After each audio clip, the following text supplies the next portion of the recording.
Alright, what's up, y'all? Today I'm gonna be reading and reacting to chapter 1154. I already read the scans a few days ago, and I just reread it to have it fresh in my mind. So the title is Can't Even Die, and that refers to Loki when he jumps into the underworld. And he's like, oh, it won't kill me. And I was watching Grand Line Review, shout out to Grand Line Review, and he was saying it's similar, it's a parallel to when Kaido did a similar thing, and also I think it was Kaido, or maybe, yeah, I'm pretty sure it was Kaido who jumped from Skypiea or somewhere and fell to an island and was just unscathed. So yeah, that's pretty crazy. And also they both have potent ancient giant blood or something. So they're both incredibly strong. And this is volume 38 of Yamato's cover story of the Golden Harvest Surrogate Pilgrimage. Go pay your respects at the grave of the hero born in the West Blue and raised in Rango. I don't know who that's referring to. Maybe Odin or something, or maybe not, because I think Odin is just native to Wano. But yeah, I forget. Wano was so long ago. And then on the first page, we meet. Well, we don't meet them, but we hear that Chief Yorl was killed by a young girl, who's Chief Jarl's partner. So I guess they rule Elbaf together. But then Charlotte Linlin, Big Mom, killed him, and I don't really remember when about Big Mom's backstory, when if she was, I guess she was raised on Elbaf, or she was there at one point and just raised the village, Razed, not the other more common spelling, but she just like went on a massacre spree. The girl, a human, half destroyed an entire giant village. Charlotte Linlin, Emperor of the Sea, Big Mom later. And then there was cold, drought, fires, winds, and they couldn't catch fish. And then Estrid, Loki's mom, is all, oh, it's looking at me. The kingdom is under its curse because you didn't kill it like I told you to. But Loki just wants to, be held by his mom, and it's messed up. And then she tells all the guards, kick it out. Prince Loki, you mustn't approach your mother's chamber. Put out the beast's eyes, or this country is ruined. It's all under a curse. So I guess they all think the curse is coming from his eyes. But I don't know if they try to poke him out, or if they just put the blindfold over them. But next time we see Loki, I think he has the blindfold over his eyes in this chapter. Yeah, when Harold is holding him up. Wow, I'm hungry. I'm sorry, sweetie. That was the last of the bread we had. Should we go raiding? Don't be a fool. Oh, that's a part of Elbaf's history, isn't it? Don't be a fool. Elbaf has always fought with pride. That's just a story we tell ourselves. So they're arguing about whether they should resort to their old ways or not. And then some huntsman village is attacking them. Grab your weapons. Elbaf had little internal cohesion and cooperation, so it was just a bunch of different villages, maybe small nation states, constantly in conflict. Civil wars were not uncommon. With the desperate food situation, the fighting only grew worse and many died. The country was plunged into chaos and overtime. From what I heard, the prince at the castle is cursed. Over time, the people grew sick within their hearts. That reminds me of another story.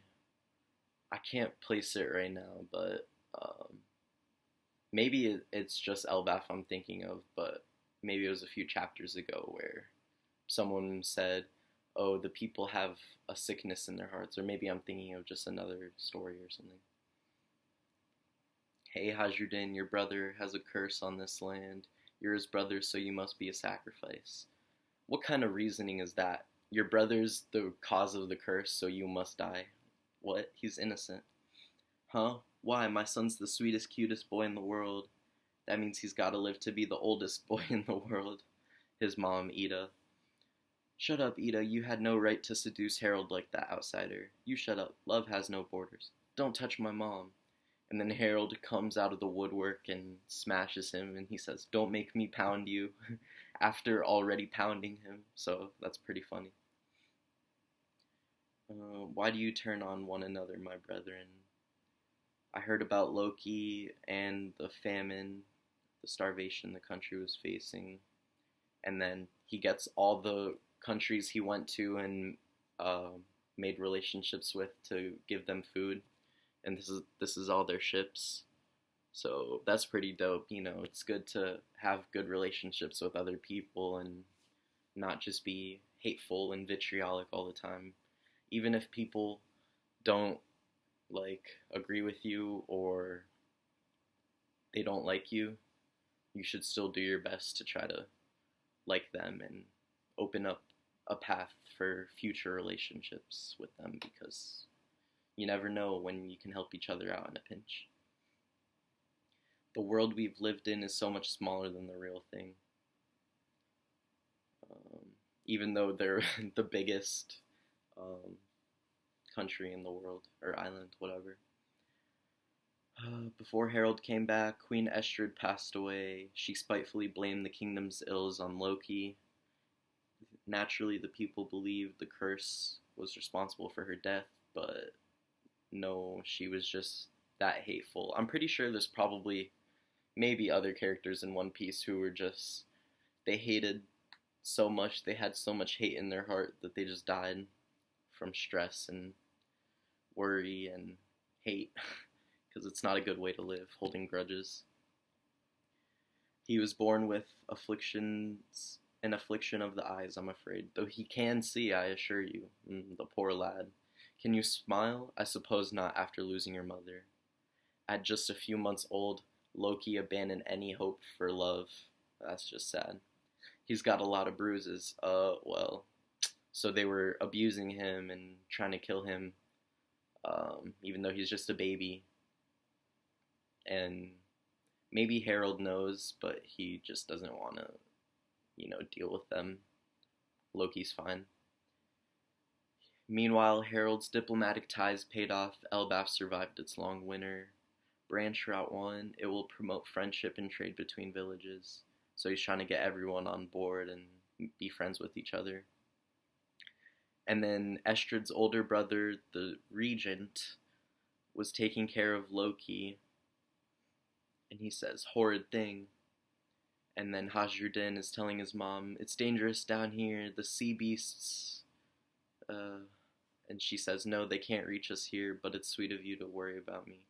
You're going to do your warriors training with Elbow in the western village, right? I'll stop by on the way home." What kind of name is Elbow? That's funny. But, hey, what's up, my man? Nothing much. Just chilling, doing some training. Cool. Can I join you? What kind of name is that? Fishermen, the shipwrecked, pirates, all comers are welcome here. Which is funny, because in the scan, I could have sworn it said fishmen, but also, now I'm thinking about it, it makes more sense to say fishermen, because they probably don't know fishmen exist, because they're isolated. This is Ida's bar, I just hope it helps Harold somehow. 56 years ago, Jarl's home, Elbaf. So you were there for the incident at the Reverie, Harold. Yes, I asked a fellow royal to help me slip inside as a soldier, but in the end the council would not hear me out. If not for all the uproar about that murder, I might have been imprisoned. If you were lucky, you'd only be in chains. That was reckless of you. Say, have you ever heard of the Galilea band? And yeah, Grand Line Review also talked about them. So apparently they were the big giants in Punk Hazard who were frozen, which is really cool. Really cool callback to pretty much the first arc after the time skip, I think. Oh no, that was Fishman Island. The first arc after Fishman Island. So that group of hardy giant shipwrights, hammer-wielding warriors, right? I thought they were a myth. No, they definitely existed. They traveled to distant shores, sent a letter back to Elbaf from afar. We have all been taken prisoner. Can you believe that? Who could possibly capture 100-strong company of our kind, with ancient giants among them to boot? You think the world government would do that? Maybe. It's clear that we had a great enemy at some point in the distant past, but all of that history was sunk under the sea one day. My point is, so maybe they existed in the Void Century, or even before then. Your failure to win them over might not be your fault. Some ancient enmity, which means hate, or bad blood. I've heard stories on the wind about an army of giants put on ice and hidden somewhere. Punk hazard. In any case, never forget that we have long been a threat to the rest of the world. Yes, I'm well aware of that. Oh, Prince Loki, killer of my beloved sister. Let's see what rotten scraps shall I feed you today. Which is just plain evil, just disgusting. I get that she's your sister, but it's just a young little guy. Come on now. Oh no, the lucky horse is dead. Oh no, the regent is dead down in the underworld. And I like these top 3 panels because, well, maybe not with the glint and the poor reflection of my computer on my phone. Oh, for a second I had it there. But pretty much Loki's small in the right one, and then in the middle, and then in the left he's taller and bigger, and you can slowly see a smile creeping on his face, which is a cool detail. 48 years ago, Harold built 8 branch routes in Elbaf, unifying the country and creating a vibrant trade between villages. My dream is for us to be connected to every country and for giant kind to be able to live all across the world. You're the best King Harold. I can scarcely remember how he used to be. Harold is now a king for the ages. Why do you look so pleased, Hazardin? You're not the king's real son. Loki is our only prince. You're just a bastard. And then I'm gonna wrap it up here because my computer is dying. But basically, Loki gets a gang causing harm and destruction because it's like that one quote, the child who doesn't feel, who isn't loved by the village or whatever, will burn it down to feel its warmth. So, it's just karma. Loki caused harm and destruction and mocked those who ran from him, and he's all spouting, I'm special because I'm the prince, survival of the fittest, weak people should just die. And then Hazardin is standing up to him. You have to see everyone at the same eye level. Don't think you're special just because you're big. And then Gerd wants to help him because Loki's pummeling him. Stay away, Gerd, or Loki will think we're French with him, and then he'll hit us. We are friends with him, dummy. Hazardin, are you okay? Little creep, you're a loser, Hazardin. Look at you weaklings, licking each other's wounds, the son of a mother with tainted blood. He is the king's son as well. Don't call him a prince, but no matter how much he harmed and destroyed, Loki could never fill the hole at the center of his being. Damn, that's sad. So he tries to jump from the underworld, and Grandland Review pointed this out. He might have fell in the exact same spot his mother threw him, which is just crazy. But he says, I can't even die, which is the name of the chapter. Alright, and last page. So, what's up with this island? Where do you get inland? And then it's just a flippin' ice mountain just casually being cut, split. Man, you can't see it, but yeah, if you're curious, just look it up. And then there's the bear and the wolf, residents of the underworld. Ah, there we go, look, it's a giant kid. So this must be Elbaf. Gee ha ha ha. This one looks positively demonic. It seems too big even for a giant. Is he crying? And then just, oh, this is so cool. Rox D. Zebek, his name in big letters. Question 1, is this Elbaf, land of the giants? Question 2, is Harold here? Future captain of the Rock Pirates, father of Blackbeard. So that's the big reveal of the chapter, the biggest reveal. And I really like his hair. Grandland Review said he looks like a Yu-Gi-Oh character. He's expecting him to pull out some ancient Egyptian god card and duel or something, but it's funny. And then you see Whitebeard standing behind him, and I think maybe Stussy, and I don't know who that samurai-looking guy is, but, maybe it's Ryoma or Ryomen, or maybe not. Maybe it's someone entirely different from Wano, but yeah, maybe it's Zoro's ancestor, maybe not, maybe, I don't know who else was on his crew. I have to look it up, but I don't care right now. This man, whom Harold met at the Reverie 8 years earlier, killed a Navy headquarters admiral and fled. Now the government has placed a heavy bounty on his head. So, yeah, so that's before uh, they even became big pirates. That's what led him to getting the big bounty on his head in the first place. And it's just crazy. He was basically off the map. He was uncharted. He was not on anyone's radar, on the world government's radar. And he just casually kills an admiral and then have everyone chasing after him. Pretty cool, pretty badass, but also very scary implications. And we know the God Valley incident, how much of a menace he becomes. But it's cool because maybe Whitebeard knew that Blackbeard was Rox's son and took him in anyway, which I want to believe that because he took in the most evil guy's son and the Pirate King's son and had them work together in the 2nd Division, which is really cool because Whitebeard knows that you shouldn't blame people's fathers for what the people become. Just judge them based on their character, their actions, and whatnot. And he did that because he just wanted a family. His pirate crew was just his family, and it's pretty sweet.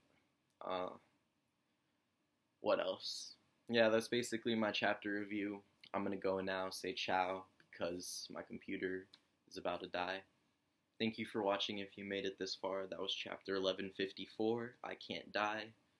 I can't wait to see more, and thanks for watching. Stay frosty. Peace.